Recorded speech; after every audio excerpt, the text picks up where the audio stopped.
Hello, everyone. I'm Jason Perez, And I'm Wesley Long. and we're bringing you a fresh new take on disaster preparedness. Welcome to Disaster Class.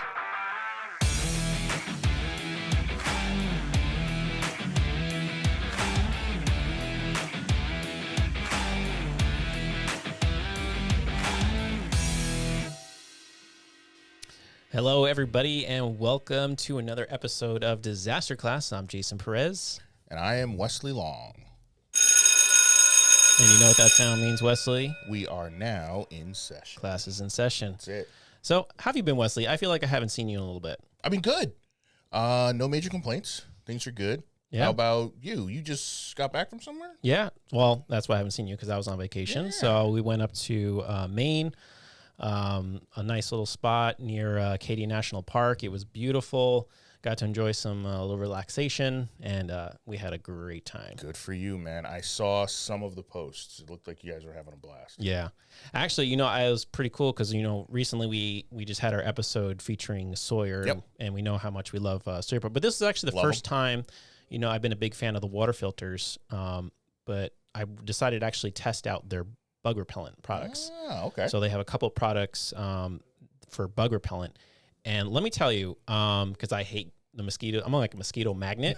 It's because you're so sweet. Yeah, well, the ups and downs, Go pluses and minuses.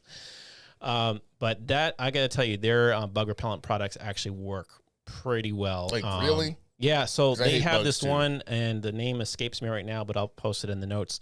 But they have one that's specifically for like clothing and gear. Like, Oh, that's so interesting. we camped out for the week. We had our nice little hammock set up with a rain fly, bug nets, and all that stuff. And usually when I take these, when we go camping up in the Adirondacks, the mosquitoes are literally just waiting at the net, trying to bite me through the net. Yeah, wake up. You're my breakfast. Exactly. Yeah. So at the beginning of the week, I sprayed it down with the stuff the entire week. How long is it supposed to last? I think they said several days. And so literally the whole week, we were there for actually more than 7 days. No mosquitoes were hanging around our tent. That's huge. It was actually, I was quite impressed. And there were plenty of mosquitoes. Right. It's not that they weren't there. They just weren't Oh, they were there. bugging you. Yeah. Yeah. Anyways. Yeah. So I was actually pretty impressed. Nice. I had low expectations. I'm not So you said multiple products, though. Yeah, so they had another one. It's like a lotion for your skin. Okay. And it actually they say it provides up to like, I think 12 or 14 hours of protection. And so I put it on in the morning, and it was actually pretty good all day. So you protected your sleeping area, and then they weren't there when you got out, and then you protected your skin on your person when you're out and about, and still good coverage. Exactly. Excellent coverage. Yeah, so I did not get too many mosquito bites, so that was good. So that was good. Good for you, man. That's awesome. So what are we going to talk about today? Well, today we're getting into 101. We're going to be talking about community lifelines, right? So this is kind of funny. It's something that is already happening every single day for us. It's just that we as consumers don't necessarily recognize that and understand necessarily the value of it. Yeah. So we spend some time. Yeah, we kind of take it for granted. We spend some time talking about this and discussing these, in our CEP, our emergency planning class, or community emergency planning class. And it's nice to get an understanding of what they are. Because like I said, these things, it's a given that it's happening, but it is happening for you every single day in your community. Yeah. So they are the definition, right? Services and functions within a community that provide for our needs. So FEMA has outlined 7 specific community lifelines, right? The first is safety and security, things like law enforcement, whether we want to defund or not, it's there and it serves a purpose for us in each of our communities. Second is food, water, shelter, right? Residential systems, supply chains. The fact that you can go to a store and buy goods shows that your community is healthy, and that's a lifeline for your community. Another one, that we're part of, health and medical. So like EMS, right? Having emergency medical personnel and services. Hospitals, having healthcare available for you. That's part of what makes up a community. Number 4 is energy, right? Electric, gas, the fact that you can plug something in your wall in your house and have that thing be powered is because of a community lifeline that is pumping energy to your location, right? The fifth is communication, internet, phone, telephone services, and phone lines, right? Physical things that are put in place so that we can have them and use them. Six is transportation, right? Having roads, highways, mass transit, a way to move people from one location to another. This is another community lifeline. And then number seven, hazardous materials, right? So it's like safe storage, containment. In our class, we changed that to environment because we just talk about it with a little bit different spin. Things that can take care of your environment, things that could hazard it, or things that are hazardous that could affect it, right? How to maintain those, how to contain those, and how to be safe with all of that. So here's a question that we should be thinking. Okay, now that we've talked about that, maybe this is your first time hearing about these community lifelines.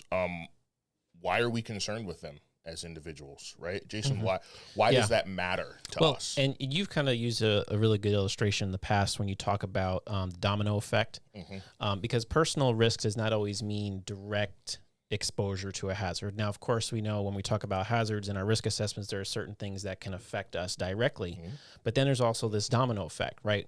Maybe this hazard is not directly going to affect or impact my neighborhood or my house, right? But what if it impacts one of my lifelines? And now there's these subsequent impacts that can now affect us. The other thing, too, that we need to realize is that these lifeline systems are all interwoven. They have interdependencies. So they all, for the most part, rely on one another. So like, for instance, you talked about, number 4 was energy, right? We know what happens when the energy grid goes down. A lot of other things can be affected as a result, right? Our communication can be impacted. Even like hospital systems. Now, of course, they have, backup systems, but now if that's really prolonged for an extended period of time, because those backup systems are only designed to last a certain period. So we can see how these are all interwoven, interdependent on each other and how they can affect us. So in order for us to plan ahead, we need to really fully understand how our community lifelines could be affected. And when we understand that, we can understand the bigger picture. And then now we can take steps to protect ourselves. Yeah, absolutely. And that's why it's valuable for us as an everyday person to understand these things so that we can take them into account when we're doing our individual and family planning. So like you mentioned, for every single, hazard that we've identified in our risk assessment, things we can be asking ourselves, right, as an everyday person, how a lifeline could be potentially impacted by this hazard. How will it affect me? How will it affect my family? How will it affect my ability to get to work, which might be my ability to generate income, right, which is the ability to keep my family sustained, right? So here's some questions that we could ask, right? How could this hazard impact my safety and security? How could it impact my food, water, or shelter, right? How could it impact my access to health care?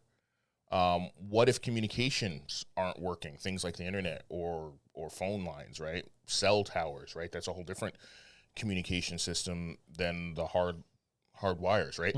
So be thinking about these things, right? What if normal travel routes were unavailable? What if I can't gain access to my town? Or what if I can't get out of my town, right? Ingress and egress. It's like, be thinking about these things if there's an impact, or if there's 3 or 4 ways in or out, and now 3 of them are blocked and there's only one, be thinking about that bottleneck concept, right? What's going to happen, and then how will food be able to get in so that when I go to the store, there will be groceries, right? And we don't want to take these things for granted because, as Jason mentioned, the interdependencies, these things all depend on each other. So asking these questions can help provide a clear picture, of what a potential disaster may actually look like, and allows us to anticipate those needs and then prepare for them in advance. Right? Yeah, absolutely. Yeah, great points. And, anticipating the impacts doesn't always have to be this big catastrophic life or death scenario, right? Correct. There's even the smaller impacts that we can identify and plan accordingly. So I'll kind of give you just a little scenario. So it was a couple of years ago, we had a severe storm pass through, and it took out, I think you remember this. Yes, I remember. Yeah, it took out like several trees on our property. I mean, it was a pretty bad windstorm, a lot of tree damage that affected the the greater community. Right. But so nothing huge, nothing that like got national coverage, right? No, it's not like it was a massive thing. It wasn't like this big, huge thing that here in the Northeast, it was kind of run of the mill. Yeah, like it's just just a severe storm, and like nothing big, like where it was like a presidentially declared disaster or anything like that. It was just just affected the local community. So it was a Tuesday. Yeah, it was a Tuesday. Yeah. So as a result, we had several trees down on our property. Took out the electric wires, telephone wires, all that, and as a result, we had no electricity, no running water, and no internet access for a week. Yep. 7 days. 7 days. Now, unfortunately, we have a generator, so that we were able to of course power, because we of course you got to be prepared. Of course you do. However, it was not only so we had power, right? But the internet lines coming into the house were damaged. Right. So even though we had power, we didn't have internet, right. And unfortunately, I live in an area with kind of poor cell reception. And now, of course, now the cable companies like they have other customers, right. Greater, maybe more severe areas that they have to, depend on. So it took them a week to come and fix it. So now I know it's like, okay, you don't have internet for a week, big whoop. You're not going to die. Yeah. First world problems. But however, nowadays, especially post-COVID, so many people are working from home. Yeah. Right. So if you are somebody who works from home and now you rely on that internet access for your income, dominoes are falling. So now that's, what are you going to do? So maybe you have loss of income. Maybe you now have to go find some place to, access this. So it just identifying even these smaller impacts and thinking, okay, what if I didn't have these things that I take for granted that I just, it's there. Right. What if I don't have it? Yep. How is it going to impact my daily life? Right. Yeah.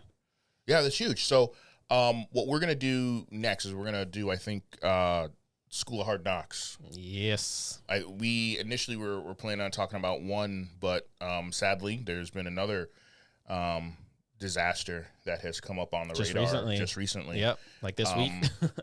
Yeah, I think it was this week or last week. Yeah, it's very, very recent. So what we're going to do is we're just going to talk about that and kind of break it down and talk about how that could be affecting any of us if we were living in that area with the School of Hard Knocks. So that's coming next. Sounds good. We'll see you then. When you need an emergency plan, you need Doberman Emergency Management. Whether you're buying a home and want to know about your local hazards, or you're a professional needing additional support, Doberman Emergency Management can help.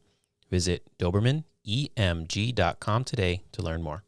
Disaster Class is brought to you by Instinct Ready, whose mission is to educate, prepare, and equip individuals, households, and families for disasters through quality education and premium products.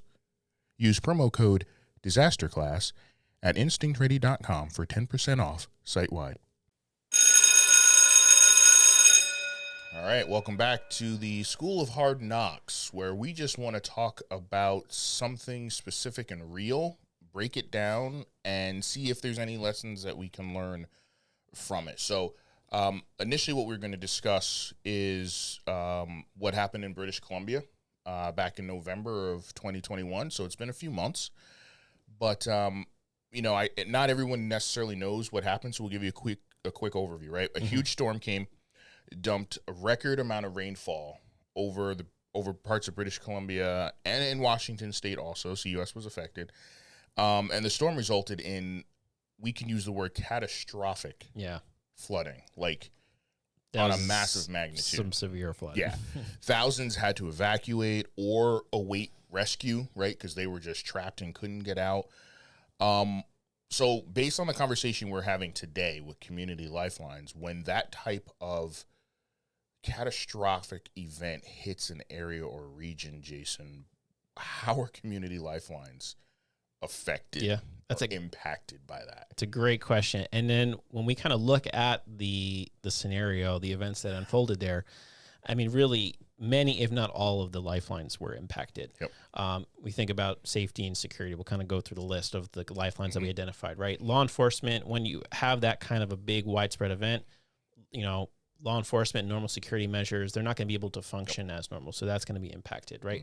Food, water, shelter, access to supply chains, right? So one of the things that happened in British Columbia was the rail systems were impacted, where the tracks were flooded away, sometimes in some cases washed away, and now you don't have that supply chain has been impacted and cut off. So now those supplies can't get into the city. And in that specific case of Vancouver, like the city was essentially cut off from the rest of the country, isolated.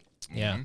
But then you think about flooding too, and how flooding can also affect drinking water and contaminate water supplies, right? Homes become uninhabitable. We think about health and medical, right? You're going to have increases in call volume. Not only that, but your first responders are going to have not only dealing with the increase in call volume, but they also might be impacted. Well, maybe some of the stations were damaged, or their equipment, their apparatus. Just can't get to they just can't get there. So we both are responders. Like Exactly. that happens. Yeah. It's like how, just real quick, New York City, like lights and sirens, does it even matter? Yeah, and in gridlock traffic, sometimes it's like, well, Right. doesn't even matter. It doesn't even matter. So it's like we can't even get to you physically. We want to, but we can't. Exactly. Then, like with hospitals, hospitals may be overrun with patients. Maybe staff couldn't get to work. Correct. They're dealing with maybe impacts of their normal operations. Maybe some of the hospitals. And it's November 2021. They're also dealing with a hospital full of COVID patients. It's true. Yeah. Also with the COVID. Right. Yep. Exactly. That doesn't go away because there's a massive flood. Exactly. Right. Exactly. And then we have, energy, obviously power outages, communication outages. And then, in a case like that with a real big event, you can have a lot of people overloading the system and increasing calls, and that can cause delays as well.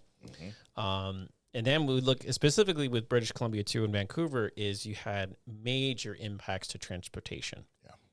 Road closed, some of the roads washed out, right? Mass transit interruptions. Sometimes mass transit can't function because their, rails have been cut off. So, really, we could see just the whole globally impacted to the lifelines. And then, of course, the last one, hazardous materials or the environment. Now, in a case like flooding, sometimes the floodwaters can cause breaches in facilities that house hazardous materials. And now you have those chemicals, whether it's gasoline or whatever, now seeping into the water supplies.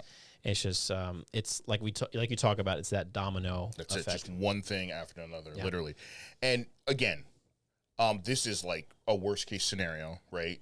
Like we get that, right? It's hard to plan for these one-offs, and emergency managers like yourself, congratulations, by the way. Thank you. Graduating, I think, tomorrow, right? From your master's, right? That's for emergency awesome. Congrats, bro. So people like you, right? Your job really is to work to mitigate these impacts on Community Lifelines. Like literally, that's why there is that industry of emergency managers, right? But nothing is absolute, right? It's there's no way to avoid all impacts. There's no way to have zero risk. There's no way to bring that risk down to zero. It's just simply not possible. So for us as individuals that live on an everyday basis, right, our goal is to talk to you, the individual, the average person. What's the value in this? As well-meaning and as well-funded as your emergency management may be for your city, for your town, for your region, we have to take measures ourselves. Like, no planning is going to help when there's just no ingress and egress, and there's no transportation, and there's just no food coming in it.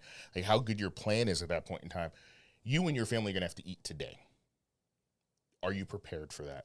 Are you prepared to feed your family for up to a week? Right? Like, that's what we need to be thinking about and preparing for, because that's what is real. That's how this impacts us on a daily basis, right? As individuals, we can plan ahead. It is incumbent upon us to do that. Mitigate the impact, so if lifelines are taken out for our community, we have some things to take care of ourselves, right? We can create an emergency plan. We can assemble a disaster kit, all the things that we've talked about, right? Yeah. So it's highly valuable for us to be thinking about these things, be cognizant of them, be building these emergency preparedness, cognitive behaviors, right? Get that muscle memory on how to act and how to manage yourself when there is a disaster, who to call, when to call, right? Be thinking about these things, have these things planned out and practiced so that your reaction can be instinctual, right? Without. So you could be instinct ready. Yeah, there you go. Exactly. That's the goal. Yeah. But so that was British Columbia. That was November 2021. So what's happening right now, like this week? Yellowstone, man. Yeah, Yellowstone. It is like, I think I sent you the video. Were you gonna look at it and like, and like give people some of our reactions to the like? Because when I found this and I sent it to you, I'm like, I was like, I don't think Jason's seen this yet. You got to check this out. Yeah, like it. I was like, this is insane because I know a lot of times. Here's what happens, right? We have this little podcast. Right, we have a little company. We do this, and literally, we get it. People are like, "Oh my gosh, flooding's not that big a deal. I don't live in an area where it could flood." Or like, we get it all the time. I get it. You're sick of hearing about flooding, okay? But again, the United States, right? Mm-hmm. It's number one. It's number one. So we talk about it because it impacts greatly. And the thing is, too, it's right. A lot of these is, especially the flooding, it's being impacted by climate change, too, right? So, like Vancouver, this was not really something they dealt with a lot. This is kind of that was record rainfall. They never experienced that much rain. It was a one-off. And even with Yellowstone, like this is a significant, yeah. So it's, things are changing. So we can't just assume, well, it never happened in the past. It's not going to happen now. That will be good. But flooding's not that big a deal. Yeah. But let's take a look at this video that you sent, because this is like, okay, so this is like Yellowstone, near Yellowstone area. Yep. This is a house. It's not the park, right? Yeah, this is it's a house here. And it's got, wow, it's like washing away. Oh, yep. There goes the house, right? Like the house is now literally floating down this river. Floating down the river. That's incredible. It's just gone. It's gone. And look at the roads. Yeah, they got this aerial footage. There's parts of road just missing. Gone, washed away. Missing. Yep. Like, there's no way that that's going to be passable for months. Yeah. At best. Yeah, and so when you have roads washing away like this, right? One is like we talked about. Yep. Responders can't get in, or it's gonna, you need aerial I have rescue. an ambulance, but I need a road to get to you. Yeah. Like, they're not built for off road. They do not do well off road. The weight of them, the distribution of the weight, like the fact that not all of them are 4-wheel drive, like. Yeah. Yeah. So I mean, just roads just washing away here. Yeah. Pretty crazy. Again, record rainfall, and melting snow caps. Mm-hmm.